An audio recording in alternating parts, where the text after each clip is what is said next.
ఒక గంట నానబెట్టుకున్న పచ్చి శనగపప్పు, వీటిని ఇప్పుడు ఈ నీటిని పారబోసి ఫ్రెష్ వాటర్ కుక్కర్లో పోసుకొని ఉడకబెట్టుకోవాలి. అదే గ్లాస్తో 1.5 కప్పు వాటర్.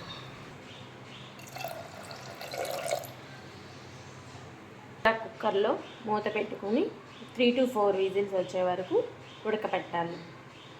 4 విజిల్స్ వచ్చాక పప్పు ఇలా మెత్తగా ఉడుకుతుంది. చూడండి, ఇలా మెత్తగా ఉడకాలి. దీన్ని మనం పప్పు గుత్తితో అయినా స్మాష్ చేసుకోవచ్చు, లేదంటే మిక్సీ అయినా పట్టవచ్చు.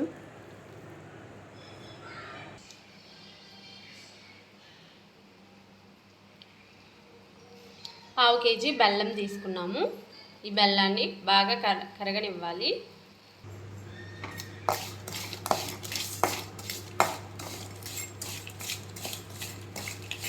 కావాలంటే కొద్దిగా వాటర్ పోసుకుందాం.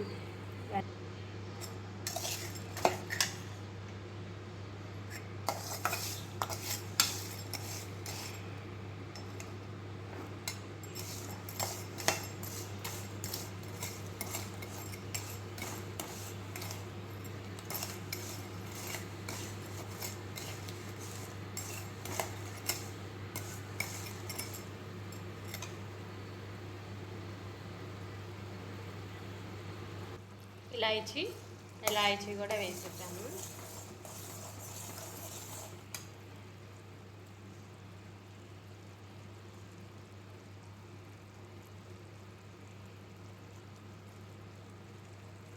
ఇలాచీని మిక్సీ పట్టైనా వేసుకోండి, నేనైతే దంచి వేసా, అందుకే తొక్కలు వచ్చాయి. అవి తర్వాత తీసేయాలి, లేకపోతే బొబ్బట్టు చేసేటప్పుడు బయటికి వచ్చేస్తుంది.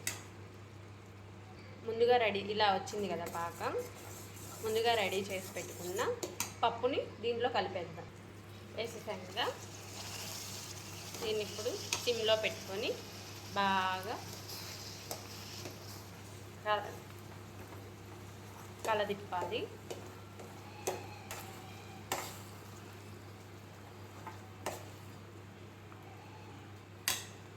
నెయ్యి యాడ్ చేయాలి. ఇదిగోండి, ఇది నెయ్యి యాడ్ చేసి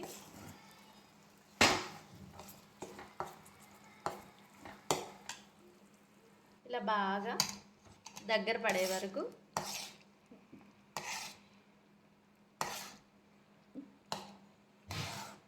నీళ్ళు యాడ్ చేసుకోకుండా ఉంటే బెటర్ అనుకుంటా. ఇది జోరైపోయింది, కొంచెం టైం పట్టింది. ఇది బెల్లం తొందరగా కరిగిద్దని నీళ్ళు యాడ్ చేసా పొరపాటు.